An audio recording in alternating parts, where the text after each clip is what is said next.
കേരള സർവകലാശാല സംഘർഷത്തിൽ സമഗ്ര അന്വേഷണം ആവശ്യപ്പെട്ട് സർവകലാശാല രജിസ്ട്രാർ DGPക്ക് കത്ത് നൽകി. ഷാജിയുടെ മരണവും അന്വേഷിക്കണമെന്ന് ആവശ്യപ്പെട്ടിട്ടുണ്ട്. യൂണിവേഴ്സിറ്റി യൂണിയന്റെ കാലാവധി നീട്ടി നൽകേണ്ട എന്ന് VCയും നിർദ്ദേശിച്ചു.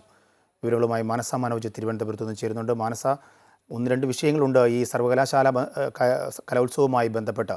ഈ ആരോപണത്തിൻ്റെ അടിസ്ഥാനത്തിൽ ഒരു മരണം സംഭവിച്ചിരിക്കുന്നു. മാത്രമല്ല, ഇപ്പോൾ ഏറ്റവും ഒടുവിൽ യൂണിവേഴ്സിറ്റി യൂണിയന്റെ കാലാവധി നീട്ടി നൽകേണ്ട എന്ന് VCയും നിർദ്ദേശിച്ചിരിക്കുന്നു. വിവരങ്ങൾ എന്താണ്? തീർച്ചയായും രാജേഷ് സൂചിപ്പിച്ചതുപോലെ തന്നെ കേരള സർവകലാശാല കലോത്സവം തുടങ്ങിയത് മുതൽ സംഘർഷവും അതോടൊപ്പം തന്നെ കോഴ ആരോപണവും ഏറ്റവും ഒടുവിൽ വന്ന വാർത്ത വിധികർത്താവ് ഷാജിയുടെ മരണവുമാണ്.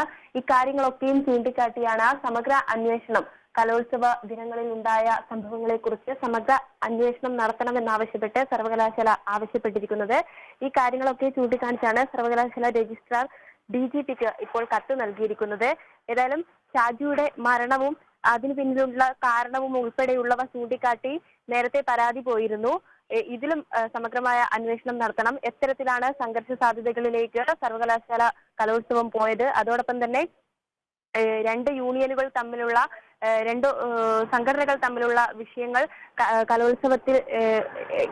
കലോത്സവത്തിൽ വരികയും അതോടൊപ്പം തന്നെ കലോത്സവം നിർത്തിവെക്കേണ്ട ഒരു സാഹചര്യം തന്നെയാണ് ഉണ്ടായത്. ഈ ഒരു സന്ദർഭം എങ്ങനെയാണ് ഇത്തരത്തിലേക്ക് നീങ്ങിയത് എന്നത് ഉൾപ്പെടെയുള്ളവ ഈ ഒരു അന്വേഷണത്തിൽ ചൂണ്ടിക്കാട്ടണം, അല്ലെങ്കിൽ വിശദമായ അന്വേഷണം തന്നെ നടത്തണം എന്നാണ് DGPക്ക് പരാതി നൽകിയിരിക്കുന്നത്. ഏതായാലും യൂണിവേഴ്സിറ്റി യൂണിയന്റെ കാലാവധി നീട്ടി നൽകേണ്ട എന്നും VCയും നിർദ്ദേശിച്ചിട്ടുണ്ട്. യൂണിയന്റെ ചുമതല സ്റ്റുഡന്റ് സർവീസ് ഡയറക്ടർക്കാണ് കൈമാറിയിരിക്കുന്നത്. ഏതായാലും പഴയ ജനറൽ ബോഡിയായിരുന്നു യൂണിയനെ രൂപീകരിച്ചത്. നിലവിലെ സർവകലാശാല യൂണിയൻ അസാധുവാക്കാനുള്ള നടപടി പെട്ടെന്ന് തന്നെ സ്വീകരിക്കുകയായിരുന്നു.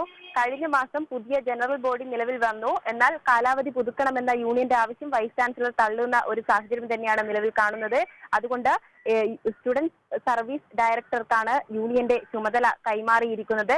ഏതായാലും ഈ ഒരു കോഴ ആരോപണം, അതോടൊപ്പം തന്നെ വിധികർത്താവിന്റെ മരണം, ഇതൊക്കെയും നിലനിൽക്കെ കേരള സർവകലാശാല കലോത്സവത്തിനിടയിൽ ഉണ്ടായ സംഘർഷം, അതോടൊപ്പം തന്നെ എല്ലാ കാര്യങ്ങളിലും വിശദമായ അന്വേഷണം നടത്തണം എന്ന് തന്നെയാണ് അധികൃതർ മുന്നോട്ട് വെക്കുന്ന ആവശ്യം.